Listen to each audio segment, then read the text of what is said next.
اعوذ باللہ من الشیطان الرجیم بسم اللہ الرحمن الرحیم۔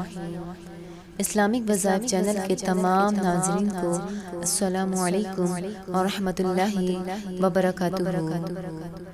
علماء کرام نے فرمایا ہے کہ جو شخص فکر و فاقہ میں مبتلا ہو تو اس شخص کو چاہیے کہ وہ چاشت کی نماز کے آخری سجدے میں 40 مرتبہ یا وہابو پڑھے۔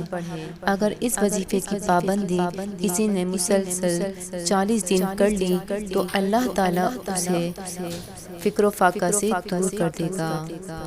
بعض بزرگان دین فرماتے ہیں کہ جو شخص صبح کی نماز کے بعد 300 مرتبہ یا وہابو پڑھے گا تو اللہ تعالیٰ اس پر رزق کے دروازے کھول دے گا اور اسے اتنا عطا کرے گا کہ اس سے سمیٹا نہ جائے گا۔ اکابرین کا معمول تھا کہ جب بھی کوئی مشکل درپیش ہوتی تو آدھی رات کے بعد وضو کر کے 3 سجدے کرتے، پھر ہاتھ اٹھا کر 100 مرتبہ یا وہابو پڑھتے۔ 3 روز یہ عمل کرنے سے حاجت پوری ہو جایا کرتی تھی۔ اگر آج بھی جو شخص پورے کامل یقین کے ساتھ اپنے بزرگوں کے بتائے ہوئے اس عمل کو کرے گا تو وہ انشاءاللہ تعالی نفع ہی پائے گا۔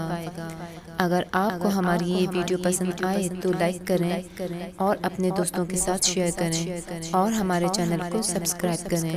ملتے ہیں ایک اور نئی ویڈیو کے ساتھ، جب تک کے لیے اللہ حافظ۔